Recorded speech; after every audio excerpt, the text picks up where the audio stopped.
I used to be a fucking nightmare, dude. Like, you came to work with me, you were my bitch. And I treated people like shit. Like, I was flipping tables. You was one of them guys. I was absolute airflow at 1.0. It was fucking crazy because I grew so fast, right? Like, I gambled. And, like, people don't realize, like, I started with 10 grand, and I turned into a $5 million business in 12 months. That's a lot of fucking stress. I invested every dollar back in. So when motherfuckers weren't doing their job, I had to fucking make this deal today. Otherwise, I'm not going to fucking have a business. Like, I was a motherfucker. I wouldn't want to deal with me. Like, you saw me, you would look, motherfuckers look the other way, right? And then I'm like, okay, well, I got to change this up. And the first couple of years, man, I just learning how to deal with people. Especially, you know, I started my business at 30. You're 32 right now. So you're like right when I first started changing into like, hey, let's be professional. Hey, let's not talk to people like that. Like, hey, let's start making people feel good about coming to work, kind of being scared on their toes. It's a motherfucker, man. People don't know what it costs to. What the stress. They really don't. They think you're making money like hand over fist. I'm like, no, bitch. I had to fucking borrow my personal credit card to pay fucking payroll today, and now I got to fucking pay equipment, and it's like it takes a lot of shit, man. And I look back and I would never do what I did again. That's for sure.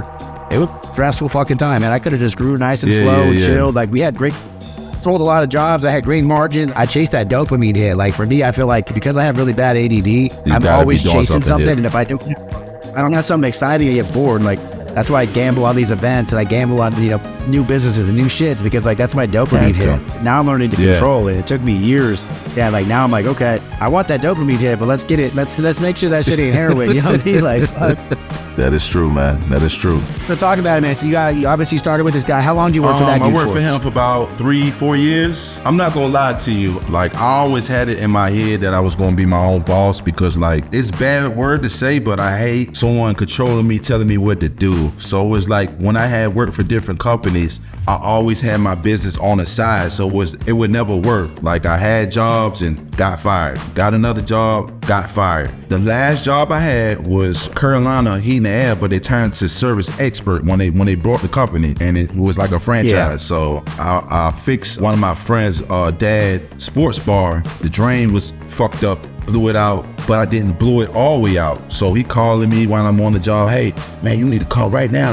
It's not working. I come. Next thing I know, the GM brought me in the office and said, like, hey, we gotta let you go. He didn't give me a reason why, but I put 2 and 2 together, because I did pull up on the job with the van before I went home, and he said who I was working with. So that was kind of like a bad idea. It's also like this, man. Like, when we got one foot in the water over here, one foot in the water over here. You're never all in on anything.